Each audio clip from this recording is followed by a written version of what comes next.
Aunty एते खरारे कौन करछंदी? खरा हो कि जहा हो करिया को तो पड़िबो ना, कारण वर्षा हेले जोरे वर्षा नहले खरा, तेणु आउ करी होउनी। सेथिपाई माने एटा कोन कि प्रति कुंडरे केते बाकी माटी धरुची, एतिकी टिके माटी धरुची ना, तेणु एतिकी माटीरु गछ केते सार पाइबो, अल्प सार पाइबो, गछटा भलरे हबनी।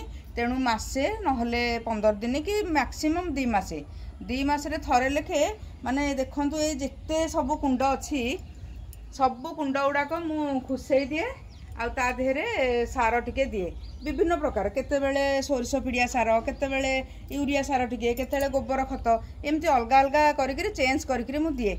आज किंतु देवी एटा देखंतु मु बतुरे देलिनी 2-3 दिन आगुरु, एटा होची सोरिष पिड़िया, एटा 2-3 दिन हैला आगुरु मु बतुरेछि, एटा पूरा बतुरी गलानी।